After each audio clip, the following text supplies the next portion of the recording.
Wasesol Platjie uKagisho Sinyoni uthi le ngqalasizinda yamanje yakhiwa kudala kakhulu ngo-1940 futhi siphelelwe isikhathi manje. Uthi njengoba izolungiswa bazokwenza isiqinisekiso sokuthi izokwazi ukusebenza iminyaka engama-30 ezayo. We are having a serious problem when it comes to our old infrastructure. So the BFI aims at addressing those challenges because our infrastructure is more than 80 years old, whereby we need to really refurbish and make sure that we come up with new infrastructure that is going to be sustainable for the next 30 years. Kusenjalo izakhamuzi zona zithi zizokholwa ngokubona.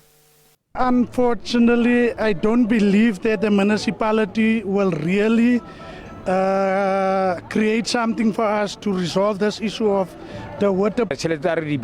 Uthi kumele kusetshenziswe imali ukuthenga amapayipi amasha. Lamapayipi akhona ahleze eqhuma wonke amasonto. Lolu hlelo lokulungisa ingqalasizinda kulindeleke ukuba liqale ekuqaleni kukaNtulikazi. Umasipala usuzokwazisa izakhamuzi mayelana nokuphazamiseka kwamanzi okuzoba khona uma sekuqaliwe umsebenzi.